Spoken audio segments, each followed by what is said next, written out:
कमी करावा दादा. धन्य तुकोबा समर्थ जेने केला पुरुषार्थ, जळी दगडा सहित वह्या तारियल्या जैशाला ह्या. धन्य तुकोबा समर्थ जेने केला हा पुरुषार्थ. म्हणे रामेश्वर भट्ट द्विजा, तुका विष्णू नाही दुजा. विको कमी कर. धन्य तुकोबा समर्थ जेने केला हा पुरुषार्थ. यौंत प्रविश्य मम वाचमिमां प्रसुप्तां संजीवयत्य किल शक्तिधर स्वधाम्नाम्. अन्याउच हस्तचरणश्रवणत्वगादिं प्राणा नमो भगवते पुरुषाय तुभ्यं. महायोगपीठे तटे भीमरथ्यां मुरं पुण्डरीकाय धातुं मुनीन्द्रैः. समागत्य तिष्ठन्तमानन्दकन्दं पुरब्रह्मलिङ्गं भजे पाण्डुरङ्गं. पांडुरंगा करू प्रथम नमन दुसरे चरणा संताचिया. त्यांच्या कृपादाने कथेचा विस्तारू बाबाजी सद्गुरुदास तुका. ओम नमो ज्ञानेश्वरा, करुणा करा दयाळा. तुमचा अनुग्रह लादलो पावन झालो चराचरी. संपाद्य ज्ञानंच विदाय भक्तिम विलोकितो येन समाधी राजा. वैराग्यवंतं सुविचारयुक्तं नमामि जोगं शिरसा गुरुंतं. नमो सद्गुरु तुकया ज्ञान दीपा. नमो सद्गुरु सच्चिदानंद रूपा. नमो सद्गुरु भक्त कल्याण मूर्ती. नमो सद्गुरु भास्करा पूर्ण कीर्ती. सेवे लागी सेवक झालो तुमच्या लागलो निज चरणा. अहो स्वामी तुकया देवा यावरी न करावा अवहेरू. तुकाराम तुकाराम नाम घेता कापेयम. धन्य तुकोबा समर्थ जेने केला पुरुषार्थ. प्रस्तुत प्राप्त प्रसंगी प्राप्त वेळी चिंतन रूपी सेवेसाठी जो निवडलेला अभंग आहे हा जगद्गुरु तुकोबरायचे एका काळचे कट्टर वैरी असणारे आमचे रामेश्वर भट्ट यांचा हा 4 चरणाचा अभंग असून या अभंगामध्ये माझे रामेश्वर भट्ट जगद्गुरु तुकोबरायचं यथार्थ वर्णन करतात. महाराज अभंगावर काही चिंतन करण्यापूर्वी अभंगाचा प्रतिपाद्य विषय तुम्हा सर्व मायबापासमोर ठेवण्यापूर्वी थोडासा परिहार द्यायचा. तो असा, भव्य दिव्य स्वरूपाचा हा एक दिवशी कीर्तन महोत्सव काय कारणानं आहे, काय निमित्तानं आहे, आपल्या परिसरातील सर्व मंडळीला ज्ञात जरी असलं तरी सांगण्यासाठी तुम्हाला खूप दुरून बोलवलंय. माझ्या जगद्गुरु तुकोबरायच्या जन्मोत्सवानिमित्त हा भव्य दिव्य स्वरूपाचा एक दिवशी कीर्तन महोत्सव आणि पांडुरंग परमात्म्याच्या मूर्ती प्राण प्रतिष्ठेनिमित्त हा भव्य दिव्य स्वरूपाचा कार्यक्रम माझ्या परम मित्रांनी म्हणजे आमच्या दशरथ महाराजांनी मला देवीदास महाराजांनी कार्यक्रम घेतला त्यावेळेस तुमचा कार्यक्रम आहे असं सांगितलंच नाही. फक्त आहे कार्यक्रम एवढं माहीत होतं. मला वाटलं दुसरं कोणीतरी असेल. मला काय माहिती आहे माझ्या मित्रांनी एवढं चांगलं कार्य केलं. खरं सांगू मला खूप आनंद वाटतो महाराज. अरे आपला गुरुबंधू आपला मित्र जर एखादं धर्माचं काम करत असेल तर माझी तरी विनंती आहे तुम्हाला आणि मला जरी धर्माचं काम नाही करता आलं तरी धर्माचं काम करणाऱ्या माणसाच्या पाठीमागं उभं राहणं आपलं कर्तव्य आहे गड्या. बाकीच्या ठिकाणी जर पाहायला गेले तुम्ही तर तालुक्यावाईज मदरसा व्हायला लागलाय महाराज, जिल्ह्यावाईज मदरसा व्हायला लागल्या. मग त्यांच्या जर शाखा वाढत असेल तर आपल्या वारकऱ्यांच्या शाखा का नाही वाढल्या पाहिजेत महाराज. इथं कीर्तनकार तयार व्हावा अशी माझी भूमिका नाहीये. इथं वादक तयार व्हावा अशी माझी भूमिका नाहीये. इथं गायक तयार व्हावा अशी माझी भूमिका नाहीये. अरे वारकरी संप्रदाय तुम्हाला पैसा कमवण्याची अक्कल नाही देणार पण वारकरी संप्रदाय तुम्हाला जीवन जगण्याची अक्कल नक्कीच देईल गड्यांना. इथं जर 25 मुलं शिकायला आले त्या 25 मुलांनी जर गळ्यामध्ये पवित्र तुळशीची माळ घातली आणि संप्रदायानुसार जर जीवन जगले तर मला तरी सांगायला अभिमान वाटतं की 25 कुटुंब सुखी होतात. आणि 25 कुटुंब सुखी करण्याचं काम जर माझा मित्र करत आला तर मला खूप आनंद आहे महाराज. खरं सांगतो या जगामध्ये माझी सर्वांना विनंती, गुरुबंधू मंडळीला सुद्धा विनंती आहे, तुम्ही तुमचे कीर्तन सोडून तुम्ही तुमच्या कथा सोडून असं काहीतरी काम करा की जे समाजाच्या उपयोगी झालं पाहिजेत महाराज. मग त्यामध्ये गोशाळा करू शकता, त्यामध्ये शिबिरं करू शकता, त्यामध्ये मंदिरही बांधू शकतात. लोक म्हणतात एवढाले मंदिर कायला बांधायचे आहे, ते मंदिरच बंद पडायला लागले. अरे एका चांगल्या नास्तिक माणसाने मला प्रश्न केला होता, कारण मी सुद्धा महाराष्ट्रातलं नव्हे भारतातलं पहिलं 5 कोटीचं चोखोबरायचं मंदिर बांधलेलं आहे महाराज. तर तो आपल्या कार्यक्रमाला येऊन मला सांगू लागला म्हणे महाराज 5 कोटी मंदिरात घालण्यापेक्षा या 5 कोटीचं जर एखादी शाळा काढली असती तर गोरगरिबाची मुलं शिकले असते, मुलांचं कल्याण झालं असतं. मी त्याला जे उत्तर दिलं ते ऐकण्यासारखं. अरे म्हणलं वेड्या, शाळेत बिघडलेले लोक, विद्यापीठामध्ये बिघडलेले लोक, युनिव्हर्सिटीमध्ये बिघडलेले लोक आज या महाराष्ट्रामध्ये फक्त मंदिरातच नीट होऊ शकतात. म्हणून पहिले मंदिर बांधायचे, नंतर या गोष्टी आहेत. अगदी सुंदर नियोजन आपल्या सर्व मंडळीने, तुम्ही सर्व मंडळी सहकार्य करता म्हणून आमच्या महाराजांना एवढं बळ येतंय. अगदी गोड नियोजन तुम्ही सर्व मंडळींनी केलंय आणि अगदी थोड्या वेळामध्ये अभंगाची भूमिका मला तुम्हाला सर्व मंडळी समोर ठेवायची आहे. कीर्तन करावं, 2-3 तास बोलावं अशी माझी तब्येत नाही. मी 10-12 दिवस झाले ॲडमिट होतो. काल परवा सुटलो आणि ते तब्येत बरोबर नसल्यामुळं डॉक्टरनं कमीत कमी 8 दिवस मला काहीच खायला दिलं नाही महाराज. त्याच्यामुळे इतका अशक्तपणा आलेला आहे, बोलता बोलता बोबडी वळायला लागली. पण मला आपल्या मित्राचं जर एखादं चांगलं काम होत असेल तर आपण त्याच्यात थोडं सहकार्य करायचं, म्हणून मी तुम्हा सर्वांच्या सेवेसाठी उपस्थित आहे. विठ्ठल विठ्ठल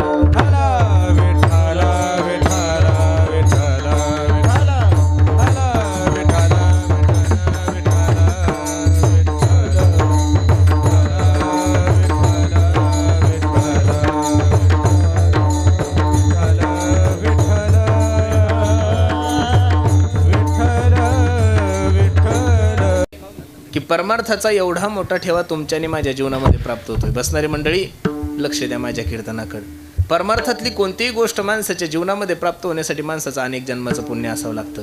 भाग्योदयन बहुजन्म समर्जितेन सतसंग मंचलपते पुरुषो यदावय अज्ञान हेतुकृत मोहमदांधकारणाशम विदाय हि तदोदयते विवेकः. काहीतरी पूर्वजन्मीचं पुण्य असल्याशिवाय माणसाला कीर्तन भागवत रामायण कसं आवडलो. प्रत्येकाच्या नशिबात कीर्तन नाहीये गड्यानो. बहुत सुकृताची जोडी म्हणून विठ्ठली आवडी. परमार्थाचा कोणताही ठेवा माणसाच्या जीवनामध्ये प्राप्त होत असताना माणसाचं काहीतरी पूर्वजन्मीचं पुण्य असावं लागतं.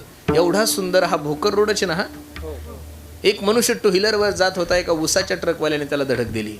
रक्ताच्या थारोळ्यामध्ये माणूस पडलेला, ॲम्ब्युलन्स वा वा वा वा करत येते.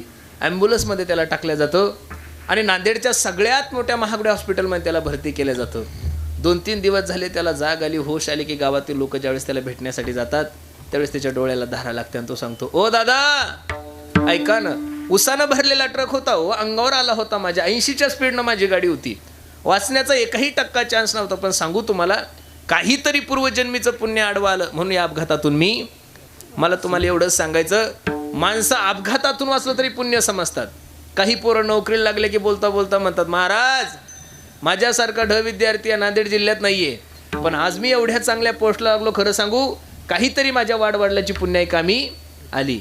मग नोकरीला लागलं तरी पुण्य समजणारे लोक, आपण अपघातातून वाचलं तरी पुण्य समजणारे लोक, याच्यापेक्षा काही लोक पुढचे ते म्हणतात, बाबा अहो काहीतरी पूर्वजन्मीचं पुण्य केलं म्हणून एवढी चांगली बायको भेटली नाही तर आहो तसाच.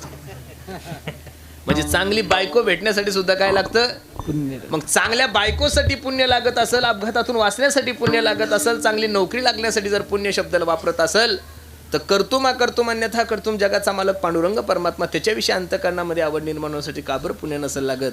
बसणारे मायबाप, निश्चित माझी सर्वांना विनंती गड्यानो, आपण सर्व भाग्यवान आहोत. तुका म्हणे होता ठेवा तो या भावा सापडला.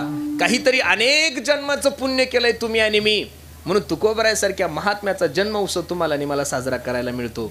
एक वाक्य माझं लिहून ठेवा गड्यानो, जिंदगी में सपने तो हर कोई सजाता है, जिंदगी में सपने तो हर कोई सजाता है, लेकिन मेरा भगवान हर किसी का सपना कभी पूरा नहीं करता मेरे दोस्त. उसी तरह इस धर्म मंडप में भी हर कोई आना चाहता है, लेकिन आता तो वही है जिसे मेरा भगवान बुलाता है. आपण सर्व पुण्यवान आहात रे गड्यानो, म्हणून एवढा मोठा सोहळा तुकोबरायचा तुमच्या आणि माझ्या जीवनामध्ये होतोय. लक्ष देऊन ऐका, मानवी देहाला जन्माला आल्यानंतर माणसाकडून प्रामुख्यानं 2 उत्सव झाले पाहिजेत. एक देवाचा झाला पाहिजे आणि दुसरा साधूचा झाला पाहिजे. पण हल्ली जगाचा जर विचार करायला गेलो तर लोक देवाचेही उत्सव करत नाहीये आणि लोक साधूचेही उत्सव करत नाहीये. हल्ली लोकांना लोकांचे उत्सव करायची खूप हौस आलेली. महाराज 90 वर्षांच्या डंगऱ्यांना सुद्धा असं वाटतं की आपले वाढदिवस साजरे झाले पाहिजे. तू काय केलंय समाजासाठी? हा, लोकांना अरे 95 वर्षाचं झाल्यावर कुठे अॅनिव्हर्सरी साजरी करत असते? दुःखाची आठवण एवढ्या प्रेमानं लोक का करत असेल मला तर काही कळत नाही बाबा. मी खरं सांगू का महाराज, माणसाचे उत्सव करणे म्हणजे गाढवान शेत खाल्लं पापना पुण्य. माणसानं माणसाचा उत्सव नाही करू. तुमच्या आणि माझ्या पदरात जर पुण्य पडा वाटत असेल तर माणसानं देवाचा उत्सव केला पाहिजे. का देवाचा उत्सव साजरा करायचा याचं कारण सांगतो. ज्या विश्व मालकाने तुम्हाला आणि मला जन्माला घातलंय, ज्या विश्व मालकाने एवढ्या सुंदर सृष्टीमध्ये तुम्हाला आणि मला जन्माला घातलंय, त्या भगवंताच्या उपकारातून ऋणी होण्यासाठी आपण गोकुळाष्टमी साजरी करतोय, आपण नरसिंह जयंती साजरी करतोय, आपण वामन जयंती साजरी करतोय, आपण प्रभू रामचंद्राचा जन्मोत्सव साजरा करतो, आपण गणरायाचा जन्मोत्सव साजरा करतो, आपण महाशिवरात्री साजरी करतो. याचं कारण देवाचे तुमच्या आणि माझ्यावर उपकारी प्रमाण घ्या. जेने हा जीव दिला दान, तयाचे करीन चिंतन, जगत जीवन नारायण गायीन गुण तयाचे. पण बसणारे मायबाप, देवाचा उत्सव तुमच्या आणि माझ्या जीवनातून नाही घडला तरी चालेल, देवाचा उत्सव माझ्याही जीवनामध्ये नाही घडला तरी चालेल, पण साधूचा उत्सव तुमच्याही जीवनामध्ये घडला पाहिजे, तर साधूचा उत्सव माझ्याही जीवनामध्ये घडला पाहिजे. माया हो, आपल्या मराठवाड्यामध्ये सुवासनी जीव घालायची परंपरा आहे का? तुमच्याकडे असेल ना. त्या सुवासनी जीव घालत असताना दोन परंपरा आहे. एक तर छोट्या छोट्या बालिका जीव घालतात, आपल्या 5वी 4थीतल्या मुली, किंवा सौभाग्यवती मायमावल्या जीव घालतात. एका शावकाराच्या बायकोने आई सांगितलं, ऐका ऐका, माझ्या घरी सुवासनीचं जेवण आहे. आता ज्या बाईनं 11 प्रमुख ज्या महिला जेवायला बोलवलं होत्या, तिच्याकडे 500 एकर जमीन होती. बाबा किती जमीन होती? जी माय माऊली जेवायला येईल तिला 5 ग्रॅम सोन्याची अंगठी होती. सोनं काय भाव झालं घरी जाऊन विचारा. 1,65,000 रुपये तोळा झालं महाराज. प्रमुख गावातून फक्त 11 जणीची निवड केलेली होती, आणि जी जेवायला येईल तिला 25,000चा शालू. आपल्याला काय द्यायचा का घ्यायचा? मोठ्या श्रीमंताची बायको होती, चांदीचं चाट जेवायला होतं, आणि 11 जणीला बरोबर 12 वाजता जेवायला बोलवलं. एक माय माऊली जेवायला निघाली, आणि तिचं 8-9 वर्षाचं लेकरू, 7 वर्षाचं लेकरू घेऊन निघाला. तर ते छोटंसं लेकरू, त्याला काय कळतं? तिच्यासोबत जसं गेलं तसं गुलाबजामचं टोपलं होतं, त्या गुलाबजामच्या टोपल्यात हात घातला आणि त्यातले 2 गुलाबजाम काढले आणि तोंडात टाकले. शावकाराच्या बायकोला राग आला. अरे, सुवासनीचं पूजन व्हायचंय, सुवासनीला नैवेद्य दाखवायचं आहे, आणि या लेकरानं 2 गुलाबजाम खाल्ले.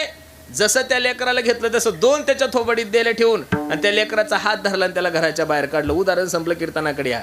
9 महिने 9 दिवस एखाद्या माय माऊलीने एखादा गर्भ आपल्या पोटात वागवावा, तळ हाताच्या फोडासारखं लेकराला जपावं, अमृताहीपेक्षा पवित्र दूध पाजावं, आणि 2 गुलाबजामसाठी जर एखादी शावकाराची बायको तिच्या पोराला मारत असेल तर माया खरं असेल तर सांगा, खोटं असेल तर सोडून द्या. तुम्ही जेवसाल का हो तिच्या घरी? तुम्ही म्हणसाल, बाई तुझी अंगठी धर, तुला त्या चांदीच्या ताटाला लात मारसाल, म्हणसाल ही साडी चुलीत घाल तुझ्या, नको तुझी साडी मला. माझ्या सोन्यासारख्या लेकराला 2 गुलाबजामसाठी गालात मारती.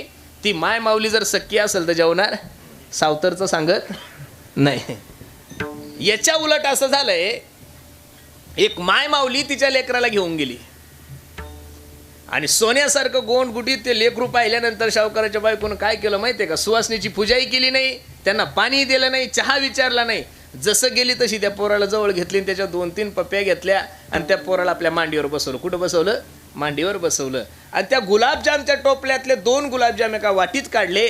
एका छोट्या चमच्याने त्या सोन्यासारख्या लेकराला 2 गुलाबजाम खाऊ घातले. खरं सांगा, एवढ्या प्रेमानं जर एखाद्या माय माऊलीने आपल्या लेकराला गुलाबजाम खाऊ घातले, आता त्या माय माऊलीला जेवायची गरज राहिली का हो? अहो, लेकरू जेवलं म्हणजे त्या मायचं काय भरतं? पोट भरतं. उदाहरण लक्ष देऊन ऐका. जसं लेकरू जेवल्यानंतर मायचं पोट भरतं हा संसार आहे, तसं साधूचा उत्सव केला की माझा देवाचं पोट भरतं हा परमार्थ आहे गाड्यांनो. म्हणून एका हिंदी कवीने किती गोड वर्णन केले, तो म्हणतो पहा, मैं संतन को दास, संत मेरे मुकुट मनी. मी साधूचा दास आहे. थोडा स्वर वाढवला. मी साधूचा दास आहे, मी संताचा सेवक आहे, आणि संत माझे काय आहे? मुकुटमणी आहे. तुकोबराने तर प्रमाणच दिलं. देव सारावे परते,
सारावे परते संत पुजावे. अरे ते बसणारे मायबाप, देवाची पूजा चालू आहे घरात पांडुरंगाची. तुमच्या लक्ष द्या ना कीर्तनाकडे, किती सुंदर आहे पाहणं.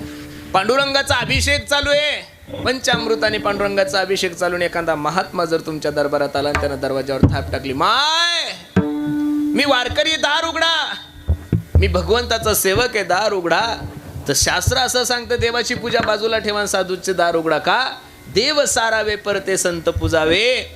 ज्या महात्म्याच्या जन्म उत्सवानिमित्त हा भव्य दिव्य स्वरूपाचा कार्यक्रम आहे महाराज, त्या महात्म्याचं नाव जगद्गुरु तुकोबराय आहे. मी खरं सांगू का महाराज, संप्रदायाचा प्रचार करणाऱ्या लोकांनी का वारकरी संप्रदाय समाजासमोर गरीब दर्शवला मला काही कळत नाही. पण मी नारदाच्या गादीवरून तुम्हाला सांगतो, वारकरी संप्रदाय कालही श्रीमंत होता, वारकरी संप्रदाय आजही श्रीमंत आहे, वारकरी संप्रदाय उद्याही श्रीमंत. एक सांगू तुम्हाला, वारकरी संप्रदायाला गरीब म्हणणारे जगातले सगळ्यात भिकारी महाराज.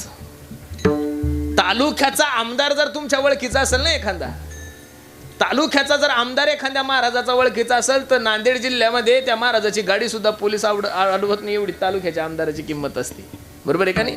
एक 5 वर्षाचा आमदार जर तुमच्या ओळखीचा असेल तर पोलीस लोक तुमच्या गाडीला हात करत नाही.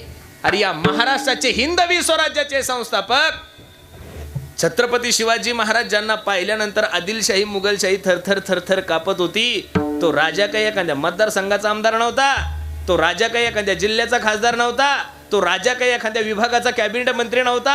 माझे छत्रपती या महाराष्ट्राचे एकमेव राजे होते महाराज. आणि तो राजा जर माझ्या तुकोबरायच्या कीर्तनाला जाऊन बसतात, तर तुकोबरायला गरीब म्हणून का दर्शवतात मला काही कळत नाहीये. गाथ्यामध्ये एक अभंग आहे तुकोबरायचा, लक्ष द्या.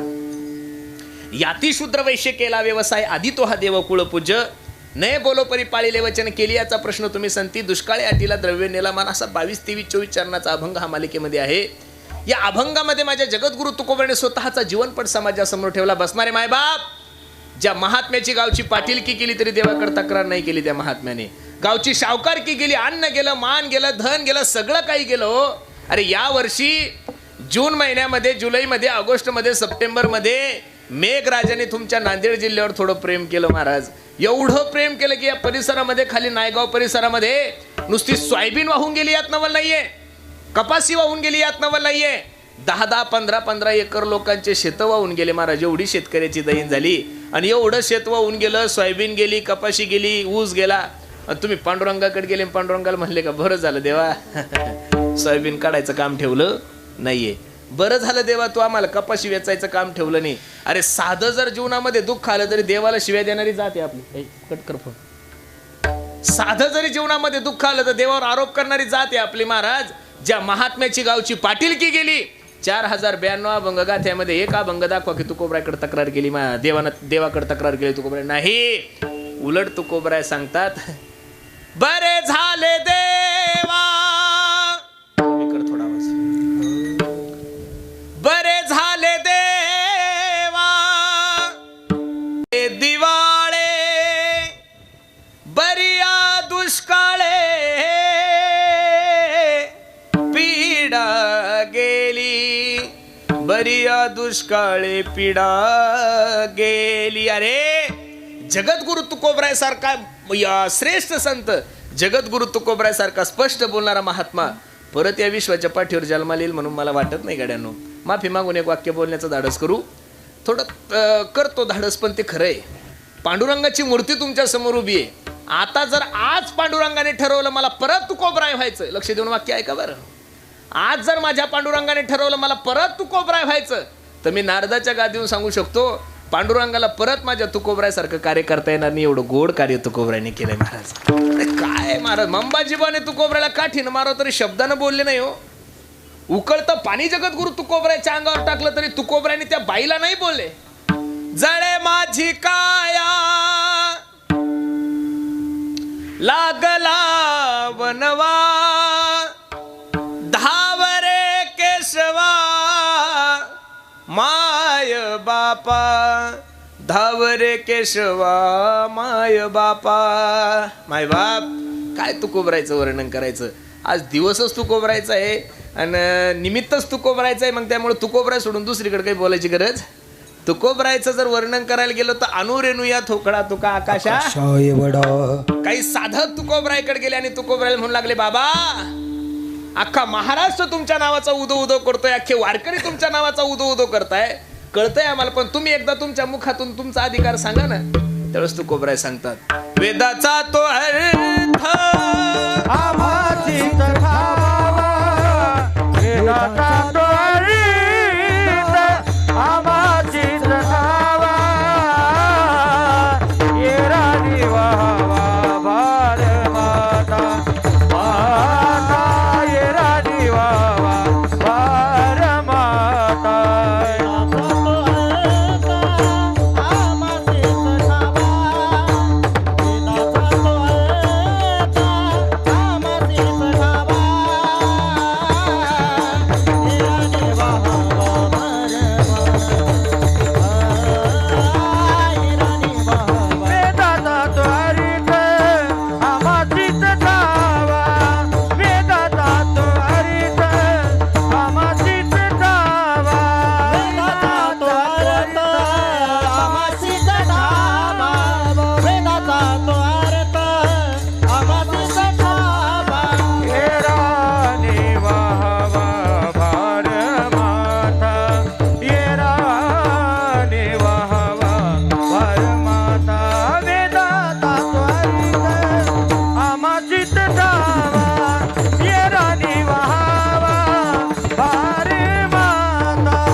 वेदाचा तो अर्थ आमासीचा ठावा, एराने वहावा भार माता. त्या तुकोबरायचा अधिकार सोडून, अरे तुकोबरायच्या पत्नीचं नाव जिजाऊ होतं महाराज. काय तुकोबरायच्या पत्नीचा अधिकार आहे हो? अरे तुकोबरायची पत्नी भामचंद्र डोंगरावर कधी भंडाऱ्या डोंगरावर कधी घोराड्या डोंगरावर भाकरी घेऊन जायची. बरेचसे कीर्तनकार कीर्तनातून मोठ्या प्रेमानं सांगतात की तुकोबरायची पत्नी भांडकुदळ होती. माझा आरोप आहे, सांगणारा कीर्तनकारही त्यावेळेस हजर नव्हता ना, ऐकणारे तर लोक नव्हतेच महाराज. भांडकुदळ या शब्दाचा अर्थ भागवतामध्ये खूप गोड वर्णन केलेलं आहे. सो वाक्य स्थापिका नित्यम सुंदरी सकुलोद्भवा, हा लोकवार्ता रता क्रूरा प्रायशो बहुजल्पिका धुंदुलीचं वर्णन करत असताना भागवत महात्म्यामध्ये भांडकुदळ कोणाला म्हणायचं? जिला भांडण केल्याशिवाय जेवण जात नाही तिला काय म्हणायचं? हे तुम्हाला का विचारलं? कारण माणसं भांडकुदळ नसतात माया हो. जगद्गुरु तुकोबरायची पत्नी भांडण करत होती ही मी मोठ्यांच्या मुखातून ऐकलंय, पण भांडण पांडुरंगासोबत करत होती. तुकोबरावर तिचं अत्यंत प्रेम होतं. इथं बसणाऱ्या माझ्या माया हो, माझ्या एका प्रश्नाचं उत्तर द्या. अरे जी माय माऊली नवरा जेवेपर्यंत जेवत नाही ती माय माऊली भांडकुदळ कशी असू शकते महाराज? त्या माय माऊलीच्या पायात मोडलेला काटा काढण्यासाठी जर पंढरपूरचा पांडुरंग परमात्मा येत असेल, हा ज्या तुकोबरायच्या बायकोचा अधिकार आहे, तर तुकोबरायचं काय वर्णन करायचं महाराज? माझी वाणी खूप कमी पडते तुकोबरायचं. अनु रेणू या थोकडान तुका आकाशा एवढा, त्यांचा महिमा काय वरनु मी पाबर, त्यांचा महिमा काय वरनु मी पाबर,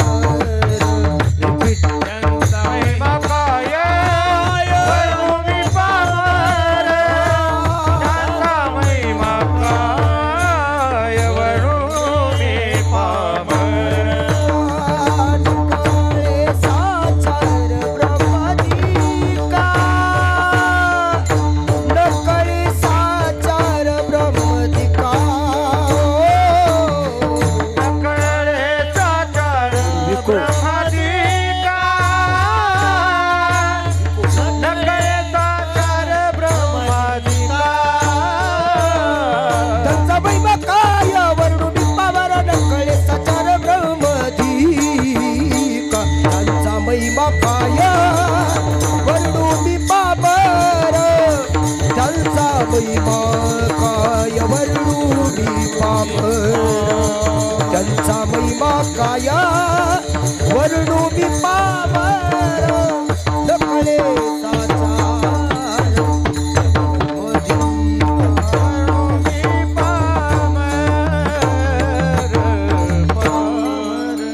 गोड प्रमाण दादानी दिलंय. नकळे साचार ब्रह्मादी का, नकळे साचार ब्रह्मादिका हो. काय त्यांचा महिमा वर्णू मी पामर. एक सरोवर होतं गड्यांनो, तुम्ही लक्ष द्या कीर्तनाकडे. आणि त्या सरोवरामध्ये एक बेंडूक राहत होती, बेंडकी, आणि तिचे 4 पिले. आता बेंडी केवढी म्हणल्यावर पिले केवढे असतील, छोटे छोटे छोटे छोटे. आणि ती बेंडकी काहीतरी कामानिमित्तानं गेली आणि एक हत्ती पाणी पिण्यासाठी तिथं आला. आता ते बेंडकाचे एवढुले पिलं त्याने, ते हत्ती पाहिल्यानंतर रडायला लागले ना, कारण जीवनामध्ये एवढा मोठा प्राणी पाहिलाच नाही. ते हत्ती निघून गेला आणि बेंडकी आली. पोरं का रडताय? हे पोरांनो काय झालं? पोरं रुस्त रडायला लागले, मोठ्या मोठ्यानं हुंका द्यायला लागले.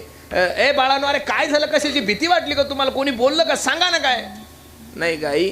मग झालं का? रडता का? अगं आई, आज आपल्या धरणामध्ये, आज आपल्या सरोवरामध्ये एवढा मोठा प्राणी आला होता का? तेवढा मोठा प्राणी मी पाहिलाच नाही. बेंडकी आपलं अंग फुगवायला लागली. कीर्तन लक्ष देऊ नाही का? बेंडकी त्या पिल्याला म्हणली, एवढा मोठा का रे पोरांनो? नाही गाई. परत बेंडकीनं पोट फुगवलं. एवढा मोठा का रे पोरांनो? अगं नाही गाई. बेंडकीनं परत पोट फुगवलं. एवढा मोठा. आता खरं सांगा, बेंडकी किती फुगली म्हणजे हत्तीचं सारखी होईल? आमच्यासारख्या बेंडकाने अनुभव तुकोबरायचं वर्णन नाही करू शकत महाराज. आम्ही बेंडकच आहे ना महाराज. आमची ताकदच किती आहे. आम्ही आमच्या ताकदीनं आकाशाची उंची कशी मोजायची महाराज? आकाशापेक्षा व्यापक माझे तुकोबराय आहे आणि समुद्रापेक्षा खोली माझ्या तुकोबरायची. त्याच्यामुळे आपण फक्त विनंती करू शकतो, प्रार्थना करू शकतो. तुकोबरायचं वर्णन आपल्याला नाही होणार महाराज. तुकोबरायच्या अभंगाचा भाव काय हे फक्त तुम्ही तुमच्या बुद्धीनं सांगता. तुकोबरायला जो माहिती तो तुकोबरायलाच माहिती, तुम्हाला मला माहित नाहीये. तुकोबरायला काय म्हणायचं हे फक्त तुकोबरायलाच माहित होतं. तुम्ही फक्त तुमच्या बुद्धीनं 2-4 ग्रंथ शिकून तुम्ही थोडं इकडचं तिकडचं गोळा करून फक्त तुमच्या बुद्धीनं त्या अभंगाचा भाव सांगू शकता. तुकोबरायच्या मनामध्ये काय आहे तुम्हाला कळणार. वैष्णवाचे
सांगतात वैष्णवाचे गुह्य मोक्षाचा एकांत. मोक्षाचा एकांत. एकांत. पुढं काय? अनंताशी अंत पाहता नाही.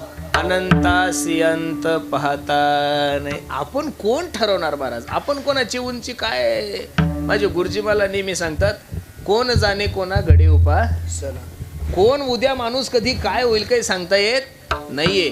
ज्याच्या त्याच्या प्रारब्धाचा काही भोग असतो. त्याच्यामुळे मी खरं सांगू का, तुकोबरायची उंची आपल्याला मोजता येणार नाहीये. तुकोबरायचं वर्णन करत असताना अभंग रामेश्वर भट्टांचा आहे. ज्या काळामध्ये रामेश्वर भट्टाला तुकोबरायचं नाव जरी घेतलं तरी स्नान करत होते, एवढा विटाळ पाडत होता तुकोबरायचा. रामेश्वर भट्ट म्हणजे तुकोबरायचे खरे बैरी. कारण त्या काळाची परंपरा अशी होती की आम्हीच ज्ञान सांगायचं आणि लोकांनी ऐकायचं. अजून सुद्धा उत्तर प्रदेशला वृंदावनला जर तुम्ही भागवत शिकायला गेले तर अजून सुद्धा तीच पद्धत आहे की ब्राह्मणांना सांगायचं, तुम्ही ऐकायचं, तुम्ही सांगायचं. हा पहिला बंड जर कोणी पुकारला असेल तर माझ्या ज्ञानोबराने पुकारलेला आहे. खरं सांगतोय, तुम्ही जर पण आळंद तुम्ही बघा ना, जेवढे काही कथाकार असतील उत्तर भारतीय ते बहुतांशी मोठ्या मोठ्या पदावर ब्राह्मणच आहे. कारण त्यांनी ती परंपरा घालून दिलेली की त्यांनी सांगायचं आणि आपण बहुजनी लोकांना काय करायचं, ऐकायचं. ही पहिली बंडखोरी शिंदेनं उद्धवनं नाही केली, ही ज्ञानोबराने केलेली पहिली. यांनी यांच्या स्वार्थासाठी केलेली आहे. पहिली बंडखोरी, अरे पांडुरंगाच्या मंदिरामध्ये नामदेवरायचं कीर्तन चालू होतं, चोखोबराय कबीर महाराज पायरीवर बसलेले होते. ज्ञानेश्वर महाराज तिथं गेल्यानंतर, नामा माझा चोखोबा दिसत नाहीये, माझे कबीर महाराज दिसत नाही नामदेवराय. त्यांचा जन्म दुसऱ्या कुळामध्ये जन्माला झाल्यामुळं त्यांना मंदिरामध्ये प्रवेश नाही. काय केलं असेल माझ्या ज्ञानोबरांनी नामदेवरायने? नामदेवरायला सांगितलं आजपासून पांडुरंगाच्या गाभाऱ्यात कीर्तन करायचं नाहीये, कीर्तन करायचं चंद्रभागेच्या तिरी वाळवंटात कीर्तन करायचं. अरे मग माझ्या ज्ञानोबरांनी जर सर्वांना संत म्हणून एकत्रित केलं, तुम्ही गड करीन फड करीन, मी या गावाचा आणि मी त्या गावाचा आणि मी नांदेडचा आणि मी बुलढाण्याचा, आपल्यासारख्या बावळ्या लोकांनी किती दिवस बावळटपणा करायचा? ज्ञानोबरायांनी जर ही प्रथा मोडली ना, तर आपण सर्वांनी एकत्रित राहिलं पाहिजेत. महाराज ह्या जातीचा तोय त्या जातीचा तोय किती दिवस तुम्ही करणार आहे महाराज? अरे मला काय झालं या लोकांना काही कळत नाही गड्यानो. या वारकरी संप्रदायासारखी फिलॉसॉफी, या वारकरी संप्रदायासारखं वैभव जगाच्या पाठीवर कोणत्याच संप्रदायाकडे नाही येते, फक्त माझ्या संप्रदायाकडे आहे. पण तरी आपली एकी नसल्यामुळं आपला एवढा मोठा प्रॉब्लेम आहे महाराज. तुम्ही ज्या दिवशी एक होसाल ना, त्या दिवशी खरं सांगू संप्रदायाची क्रांती होईल या महाराष्ट्रात. काय होईल? क्रांती होईल. रामेश्वर भट्टासारख्या माणसाने जगद्गुरु तुकोबरायचं वर्णन केलं. एक सांगू का गड्यानो, मित्राने मित्राचं वर्णन करणं हे यथार्थ वर्णन नाहीये. सासूबाईने जवायचं वर्णन करणं हे यथार्थ वर्णन करणं नाही, तिला करणंच आहे, कारण ती फसेला असते ना पोरगी देऊन. त्यामुळे ते गध जरी असलं तरी त्याला बाबूराव म्हणणंच आहे, पोरगी देईल ना. मित्राने मित्राचं वर्णन करणं याला यथार्थ वर्णन म्हणत नाहीये. सासूबाईने जवायचं वर्णन करणं याला यथार्थ वर्णन म्हणत नाहीये. आईने लेकराचं वर्णन करणं याला यथार्थ वर्णन म्हणणं नाहीये. एका काळी तुकोबरायचा कट्टर वैरी असणारा रामेश्वर भट्ट माझ्या तुकोबरायचं वर्णन कोणी कोणाचं कसंही करतं महाराज. एखाद्यानं जर सप्त्याला 10,000 दिलेत, लोक म्हणतात महाराज तो तर आमच्या गावचा कर नाही. 10,000 कोणाला करणं करू नका, कारण कर्णासारखा दातृत्ववान व्यक्ती या विश्वाच्या पाठीवर जन्माला येणं शक्य नाहीये महाराज. 2 मिनिटात महाभारतात जाऊन परत भारतात हे खूप सुंदर आहे. पहा, दुर्योधनाने आपल्या बायकोला आणण्यासाठी कर्णाला पाठवलं. सुंदर असा सोन्याचा रथ तयार आहे, आणि कर्ण दुर्योधनाच्या पत्नीला आणण्यासाठी गेला, आणि येतात असताना काही जंगल मार्ग लागला, काही गरीबाचे लोक गेले. कर्णा, ए कर्णा, परिस्थिती नाजूक आहे, खूप पाऊस झाला त्याच्यामुळे पीक सगळं वाहून गेलं रे, लेकरांचे लग्न करायचे काहीतरी देणं. आणि कर्णाचं असं होतं, कर्णाच्या दारामध्ये आलेला आतापर्यंत कोणताही माणूस कधीच विनमुख गेलेला. कर्णाने अंगावर जेवढे दागिने होते, जेवढं सोनं होतं, जेवढे अंगठ्या होता, लॉकेट होतं, सोन्याचं मुकुट होतं, त्या लोकांना देऊन टाकलं. परत गाडी सुरू झाली, परत रथ सुरू झाला. काही अंतरावर गेल्यानंतर परत काही लोकांनी कर्णाचा रथ थांबवला. कर्णा, ए कर्णा, खूप परिस्थिती नाजूक आहे रे, काहीतरी दे आम्हाला. कर्णाने विचार केला, माझ्याकडे जेवढं होतं तेवढं तर मी दिलं, आणि आता जर हे विनमुख गेले तर माझं सर्वस्व घेऊन गेल्याशिवाय राहणार. कर्णाने क्षणाचाही न विचार करता दुर्योधना, माझ्याकडे पहा, इकडे पहा, तुम्ही हाय त्यांचा नका ताण घेऊ, माझ्याकडे पहा. कर्णाने पाठीमागं दुर्योधनाची पत्नी बसली होती, क्षणाचाही विचार न करता तिच्या अंगावरचं सोनं काढलं. आता महिला मंडळीला सोनं किती आवडतं हे मी कीर्तनातून सांगू शकत नाही. ज्या दिवशी आपण बाई होऊ त्या दिवशीच कळलं, तोपर्यंत कळणार नाही. अंगावरचं सर्व सोनं काढलं आणि कोणाला देऊन टाकलं? त्या गोरगरीबाला देऊन टाकलं. रथ कुठं गेला? हस्तिनापूरमध्ये गेला. आणि रथावून उतरल्यानंतर थै थै थै थै थै थै थै थै थै थै करत नवऱ्याकडे गेली. अक्कल नाही का तुम्हाला? कळत नाही तुम्हाला?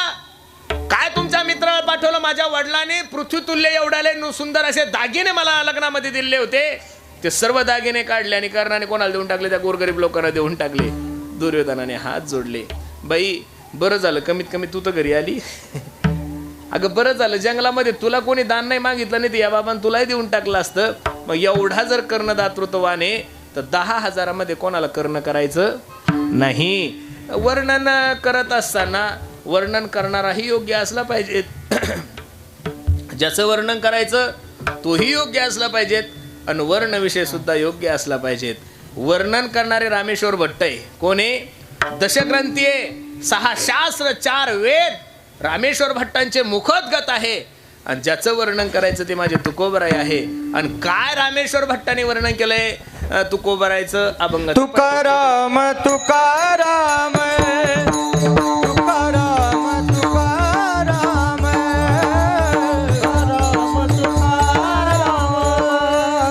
तुकाराम तुकाराम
गायलेल्या अभंगाच्या पहिल्या चरणामध्ये रामेश्वर भट्टाने तुकोबरायचं वर्णन केलंय. तुकाराम तुकाराम नाम घेता कापे. मग बसणारी मंडळी लक्ष द्या माझ्या कीर्तनाकडं.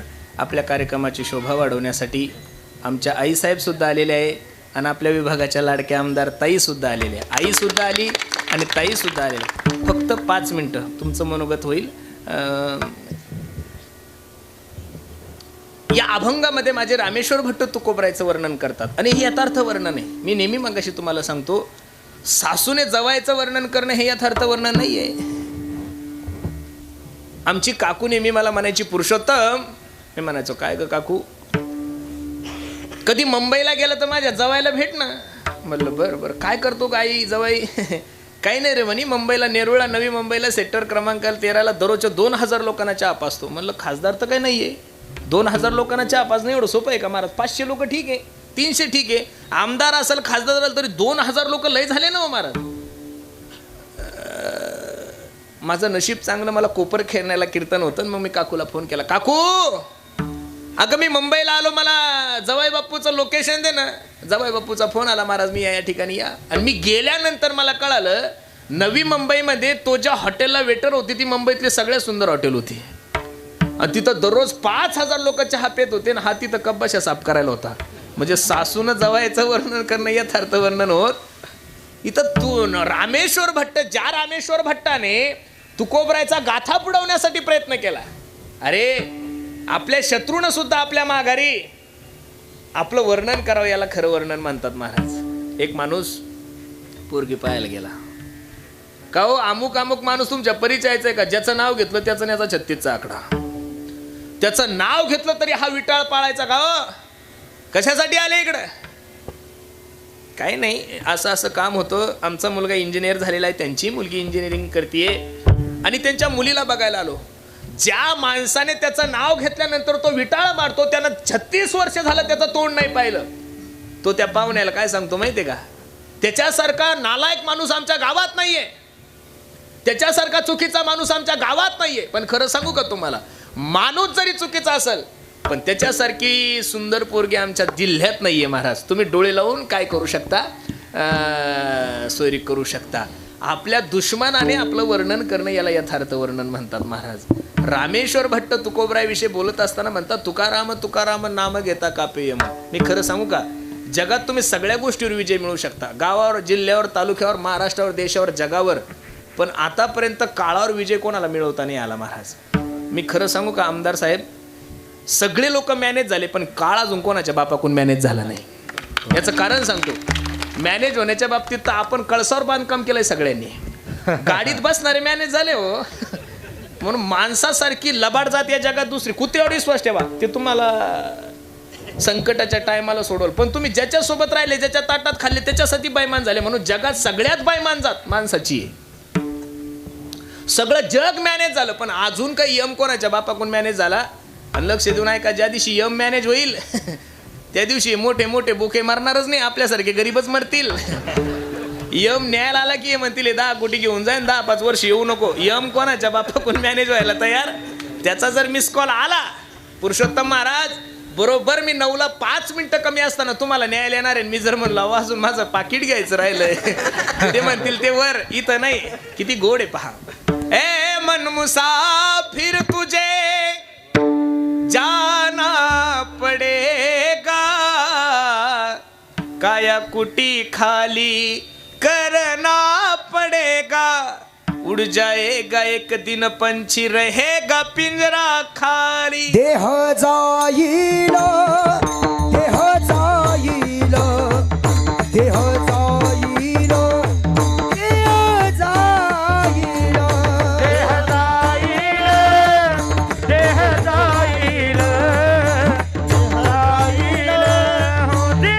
जाईल, देह जाईल,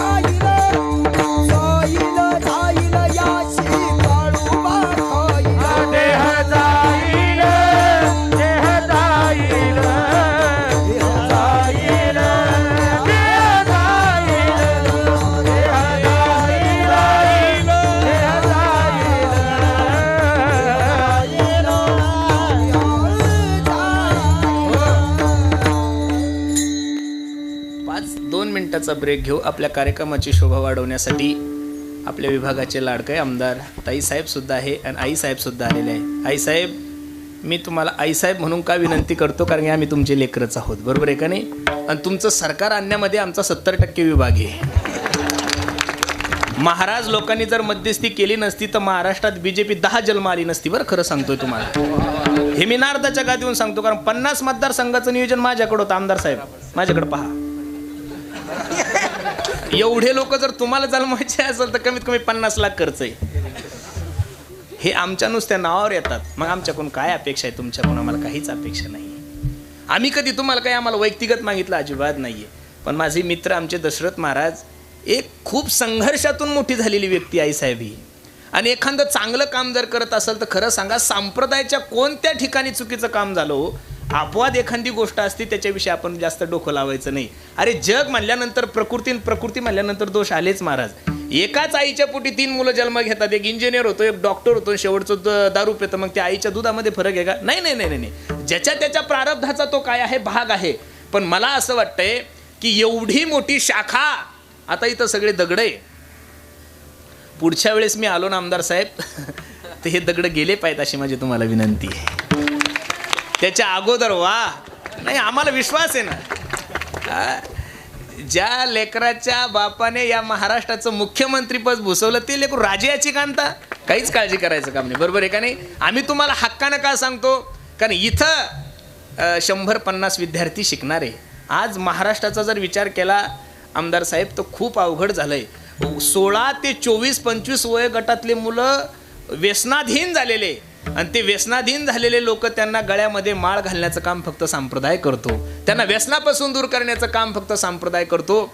म्हणून मी तुम्हाला संप्रदायाच्या वतीने, दशरथ महाराज आमचे खूप साधे आहेत, ते कधीच बिचारे बोलणार नाही, पण मी बोलू शकतो आणि मी घेऊ बी शकतो. आपला घेण्याच्या बाबतीत हात एक नंबर आहे महाराष्ट्रात, बरोबर आहे का नाही? जो काम करतो त्याला अधिकार आहे ना मागण्याचा, बरोबर आहे का नाही? ज्यानं सेवा केली त्याला सेवेचा मोबदला मागण्याचा अधिकार आहे. मला तर असं वाटतंय की तुम्हाला न सांगताच तुम्ही म्हणले की 1 वर्ष काय करायचं महाराज, अगोदरच मी काम करून देते. म्हणून आईसाहेबाचं 2 मिनिटाचं मनोगत होईल आणि ते झाल्यानंतर आपण उर्वरित कीर्तन. ताईसाहेब या. ताईसाहेब, सद्गुरु जोग महाराज की जय, छत्रपती शिवाजी महाराज की जय, भारत माता की जय, गो माता की जय. हर हर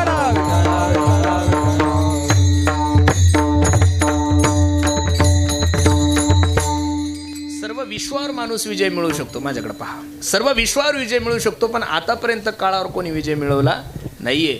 कारण सगळं जग फक्त एका गोष्टीला भेटतं, त्याचं नाव आहे काळ. काळ आणि काळ.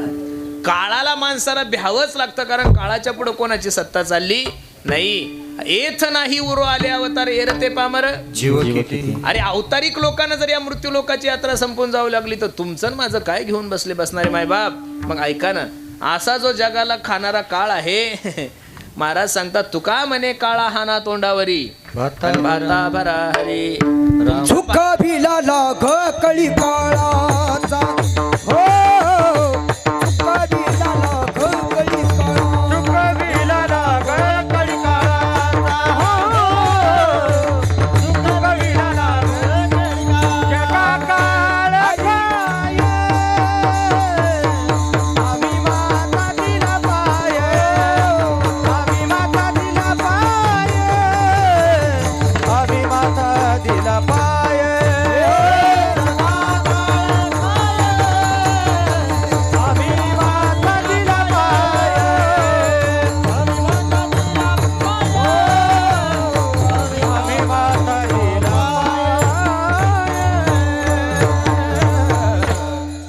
जगा काळ खाय आम्ही माथा दिला पाय. अख्ख्या विश्वाला ज्या काळाची भीती आहे त्या काळाच्या मस्तकावर पाय ठेवून माझे जगद्गुरु तुकोबरा आहे.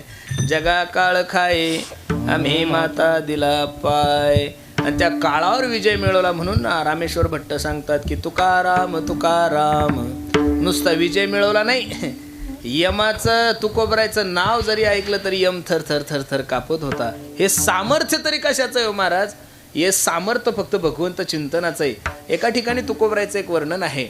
नका जाऊ तया शिवा नामधारकाच्या नका जाऊ तया गावा ये धर्म सागे तुता तू वागे नाही सत्ता येते होय हरी कथा सदा घोषणा वाचा यम धर्म सागे तुता नाही सत्ता येते होय हरी कथा नावाचा. यमाने आपल्या कार्यकर्त्याला सांगून ठेवलं होतं.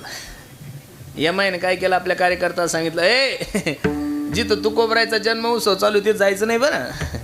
नका जाऊ तया गावा नामधारकाच्या शिवा नामधारकाच्या शिवाला सुद्धा जायचं नाही. हे दंड कोणी सांगितलेलं आहे? यमानं सांगितलेलं आहे. म्हणून तुकाराम तुकाराम नाम घेता कापेयम. काय तुकोबरायचं वर्णन करायचं? धन्य तुकोबा समर्थ जेने केला हा पुरुषार्थ. जगातला सगळ्यात मोठा पुरुषार्थ तुकोबराने केलाय की आतापर्यंत या जगामधून हे शरीर घेऊन कोणी स्वर्गाला गेलं नाही, वैकुंठाला गेलं नाही. पण कुडी सहित झाला प्रयाण काळी देवे विमान पाठविले प्रयाण काळी देवे विमान पाठविले आकडीच्या काळामध्ये अद्भुत वर्तविले अडच्या काळामध्ये अद्भुत वर्तविले मानव देह घेऊन या निधामा मानव देह घेऊन या निधामा दिला मने सकळ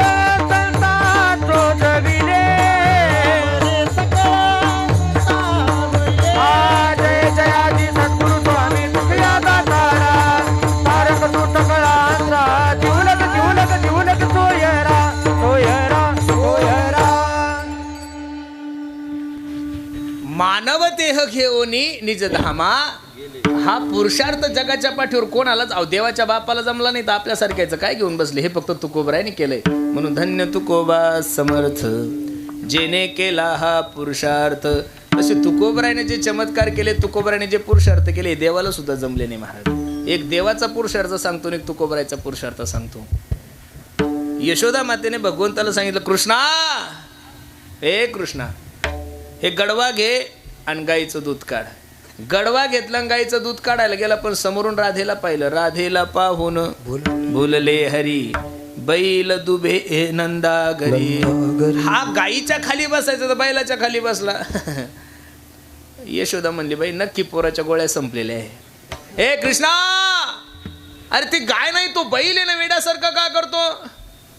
आता तो देव आहे, देवाला काय नाही करू शकतो. राईचा डोंगर पर्वत राई त्यानं ठरवलं तर तो काही करू शकतो. त्यानं फक्त ठरवलं पाहिजेत महाराज. त्यानं बैलाचं दूध काढलं पाडता काय? तो देव आहे, तो काही करू शकतो. पण जिवंत बैलाचं दूध काढलं. तुकोबरायचं सामर्थ्य पहा. वेलेश्वरा ते दूध नंदीचे काढिले. म्हणून भगवंताच्या तशा तीन शक्ती आहे. कर्तुम अकर्तुम अन्यथा कर्तुम. तशा साधूच्या सुद्धा तीन शक्ती आहे. कर्तुम अकर्तुम अन्यथा कर्तुम. म्हणून तुकोबरायचं किती जरी वर्णन केलं तरी थोडं आहे. मला खूप आनंद वाटतो महाराज. तुकोबरायचं एवढं गोड मंदिर आमचे दशरथ महाराज बांधत आहेत. पांडुरंगाचं मंदिर बांधत आहेत. गरज आहे महाराज काळाची. मंदिर छोटं बांधा, मंदिर मोठं बांधू नका. मंदिर छोटं बांधा पण एवढं सुंदर बांधा. मंदिर कसं बांधायचं हे जर पाहायचं असेल तर एकदा चोकोबरायचं मंदिर पाहायला या. खरं सांगतो तुम्हाला, एकदा या ना तुम्ही. लोक म्हणतात ना पुरुषोत्तम पाटील 50,000 घेतो, 60,000 घेतो, 70,000 घेतो. त्या रिकाम्यांनी एकदा चोकोबरायचं मंदिर पाहायला या म्हणजे परत तुम्ही जीवनात मला लाख लाख रुपये देसाल. एकदा बघायला तर या. अरे संप्रदायाचे लोक पैसे घेतात हे नका बघू. ते पैसे घेऊन करतात का याचाही विचार केला पाहिजेत ना महाराज प्रत्येकानं. संप्रदायाच्या माणसाकडे कधीच चुकीच्या दृष्टीनं पाहू नका. रे 1-2 तासाच्या कीर्तनासाठी संप्रदायातल्या प्रत्येक प्रचार करणाऱ्या कीर्तनकाराला 12-12 तास प्रवास करावा लागतो महाराज. कोण त्याचं अजून मी जेवलो नाहीये मला असं घबरट व्हायला लागलं. तुम्ही म्हणले का महाराज पहिलं जेवण करा. हा तुम्ही आलं की बैलासारखं पहिलं झुकताच. तू जेवला का काही घेऊन देणे लोकायला पहिलं कीर्तन कर. बरं कीर्तन संपल्यावर घरी जाताना मी का घरी पोहोचेपर्यंत फोन करता का बाबा आरामानं जा. हा तिकडं धडकला का मेळला बाबा काही घेऊन देणं नाहीये. त्याच्यामुळे एवढं नाहीये. संप्रदायाकडे बघत असताना कधीतरी पॉझिटिव्ह नजरेनं पाहिलं पाहिजे. अरे तुमच्या आजचा हे जो नांदेडचा कार्यक्रम चालू आहे, देशाचे गृहमंत्री अमित शहा सुद्धा येऊन गेले. सगळे मोठे मोठे सर्व मंडळी येऊन गेले. त्या कार्यक्रमाचं बजेट जर पाहिलं तर महाराज अख्ख्या महाराष्ट्राचं बजेट होईल. एवढं बजेट त्या कार्यक्रमाचं, बरोबर आहे का नाही? मग हे जर लोक एवढं करू शकतात तर संप्रदायातल्या लोकांनी का भिकाऱ्यासारखं वागावं मला तर काही कळत नाही महाराज. अरे कुंभमेळ्याच्या साधू लोकांच्या राहण्याचा खाण्याचा पिण्याचा सगळा जो खर्च आहे, व्यवस्थेचा जर खर्च आहे तर 25,000 कोटी रुपये खर्च आहे. तेवढा महाराष्ट्राचा विकास आराखडा नाही. मग संन्यासाचा 6 महिन्याचा खर्च जर केंद्र सरकार आणि महाराष्ट्र सरकार 25,000 कोटी करत असेल तर संप्रदायाच्या कीर्तनकारावर किती दिवस भुकणार आहे तुम्ही? त्याच्यातून बाहेर नाही जाणार आहे बाबा. किती दिवस हे एकच प्रमाण ध्यानात ठेवता, जे कीर्तन करावे ते अन्न न सेवा. किती दिवस देती घेती नरकाचा त्यार दुसरे बी अभंग आहे ना का त्यामध्ये, का तेच करता पाठ? किती दिवस तेच सांगणार तुम्ही लोकांना? बरं प्रारब्ध अविश्वास आहे का नाही? अन्न मान धन येतो प्रारब्ध. बरं तुकोबराने देती घेती नरका जाती सांगितलं म्हणजे 2,000 घेणार काय स्वर्गात थोडं जाणार आहे काही? हे तिथं सुद्धा चटईवरच आहे आणि आम्ही तिथं सुद्धा सोप्यावर बसणार पैसे शिल्लक असल्यामुळं. असं तुकोबराने म्हणलेलंच नाहीये की न ठरवता गेलं की तू स्वर्गात जाणार आणि ठरवून गेल्यावर तू नरकात जाणार.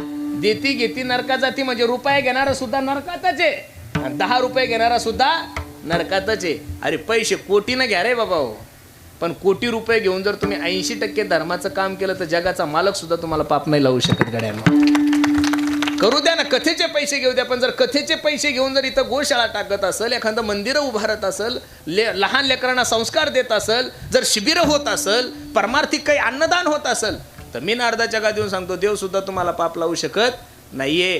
किती दिवस लोक काय झालं काही कळत नाही, द्या सोडून, त्याचा काही परिणामच नाही आपल्यावर. त्याच्यामुळे आपण जास्त त्याच्यावर बोलून चर्चा करून काही फायदा नाहीये.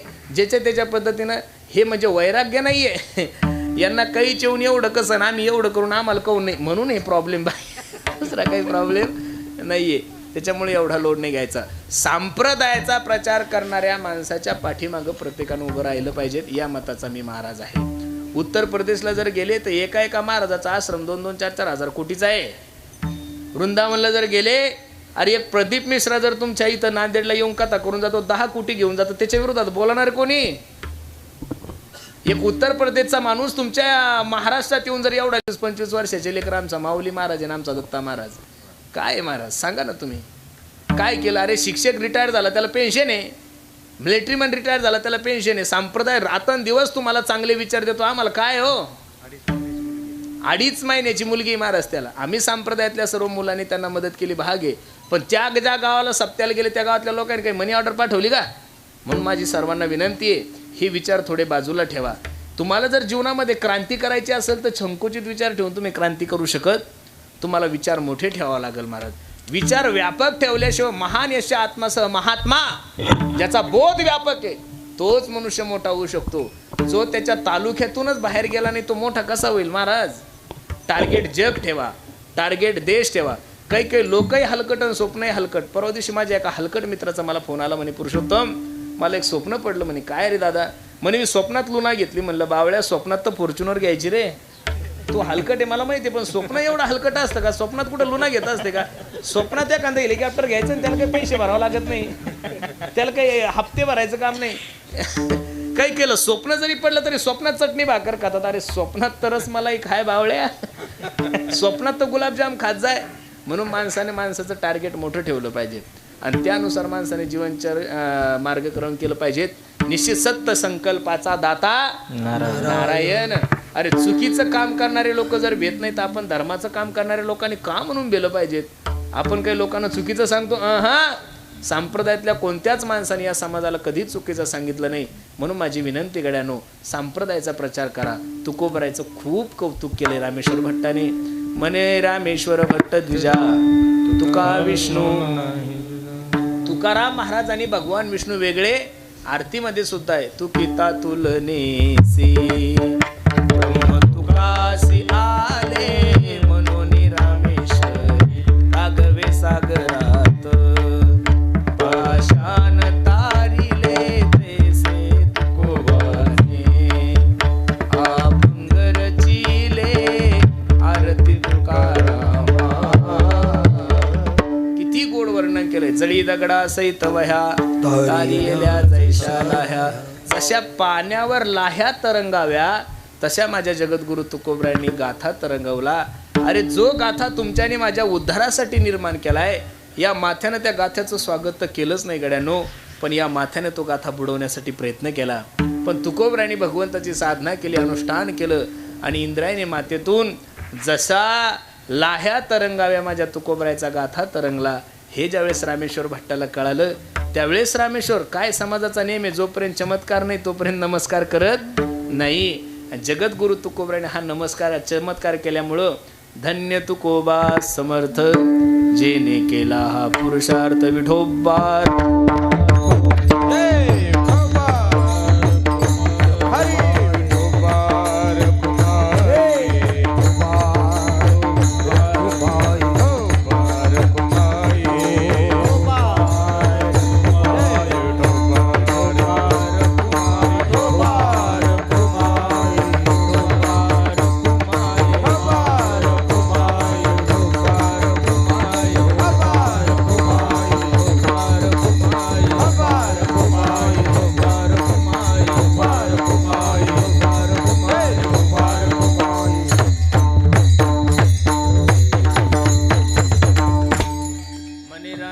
भट्ट दुजा तुका विष्णू नाही दुजा धन्य तुकोबा समर्थ जेने केला हा पुरुषार्थ. अभंगाची सरळ भूमिका मी तुम्हा सर्व मंडळी समोर ठेवली.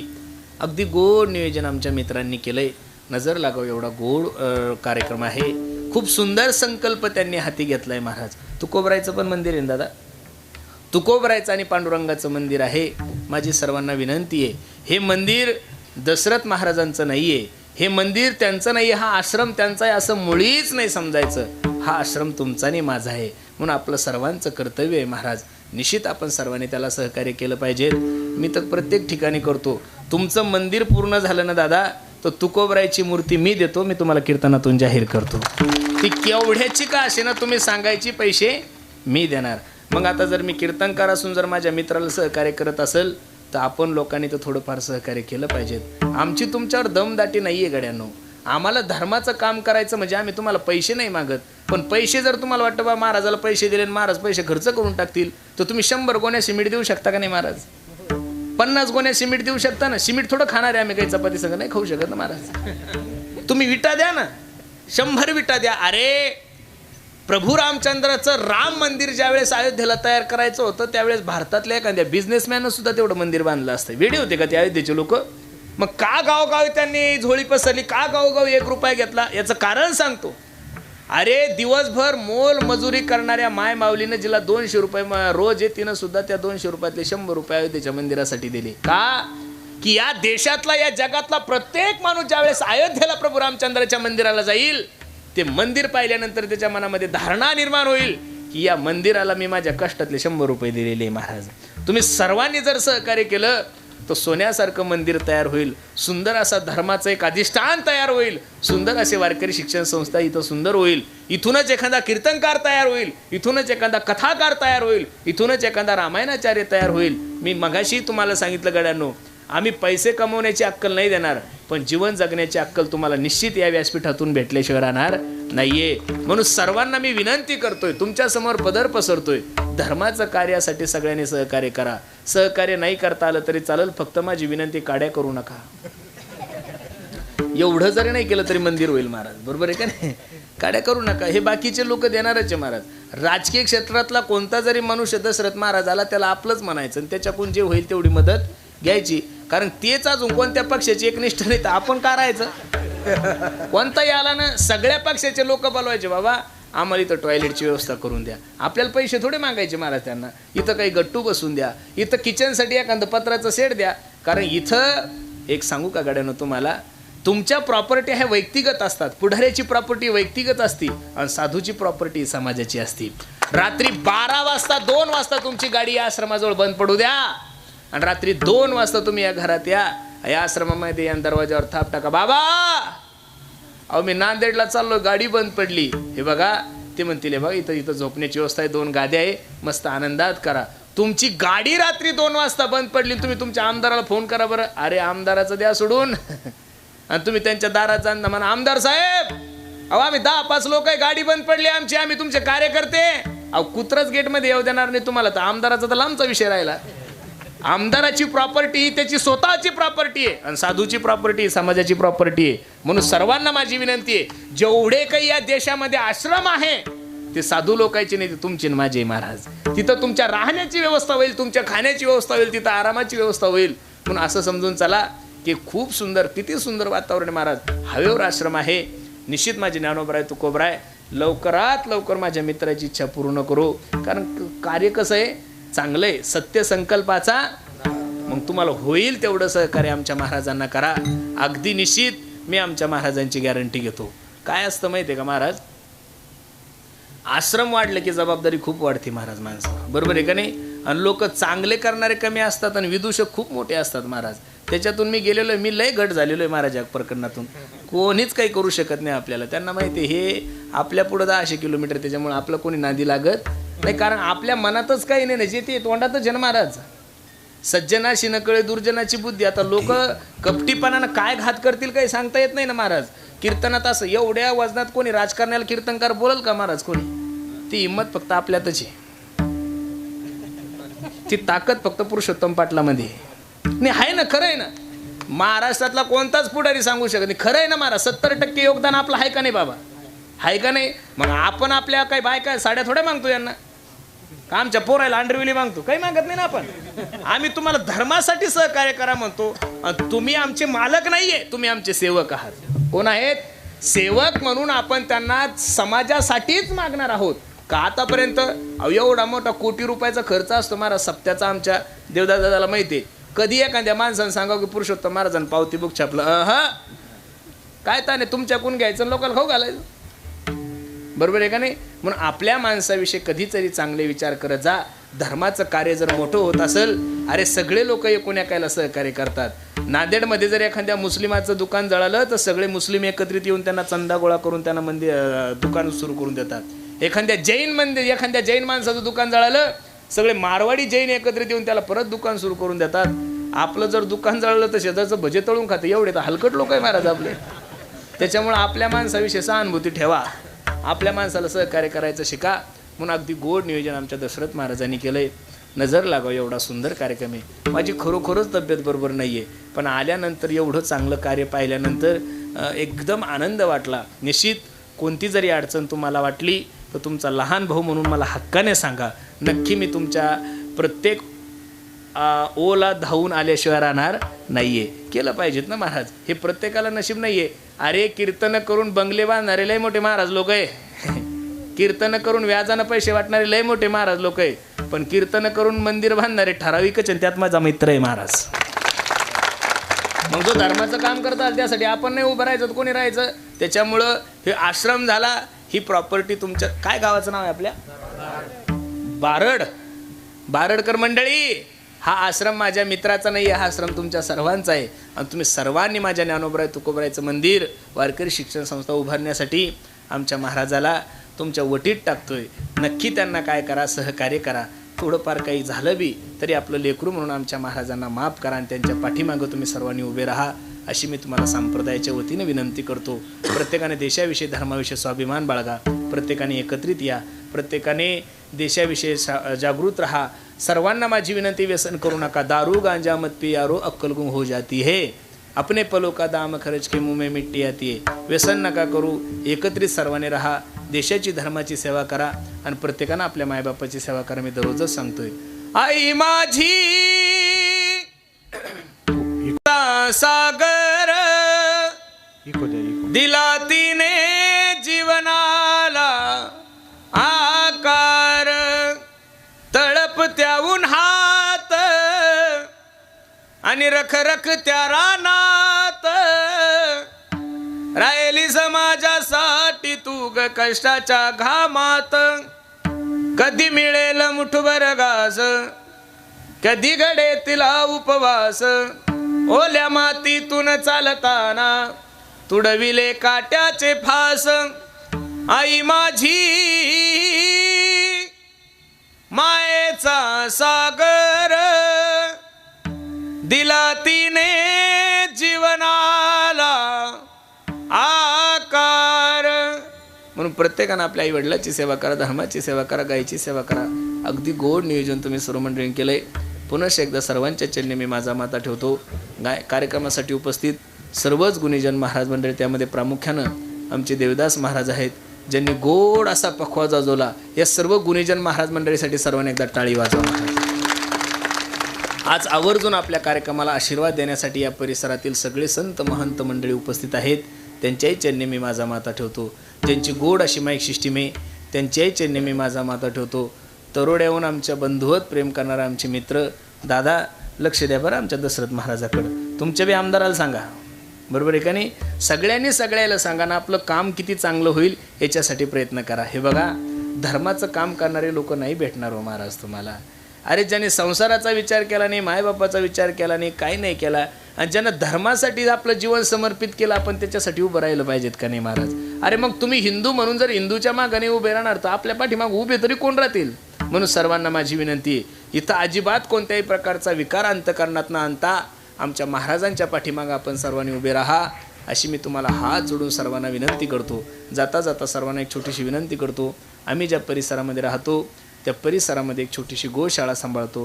तुम्ही म्हणसाल काही पैसे वगैरे मागता का महाराज? अजिबात तसलं काही मनात पाप नका आणू, पण त्या गायीची सेवा करण्यासाठी एक छोटासा उपक्रम आम्ही हाती घेतला आहे. बाबा, गायीचं असं झालं आहे, आपल्याकडे येणारी गाय कधीच चांगली नसते, आणि गायीसाठी लोकांकडे पैसे तरी काय मागायचे महाराज? सगळा शेतकरी वर्ग आपल्याजवळचा असतो.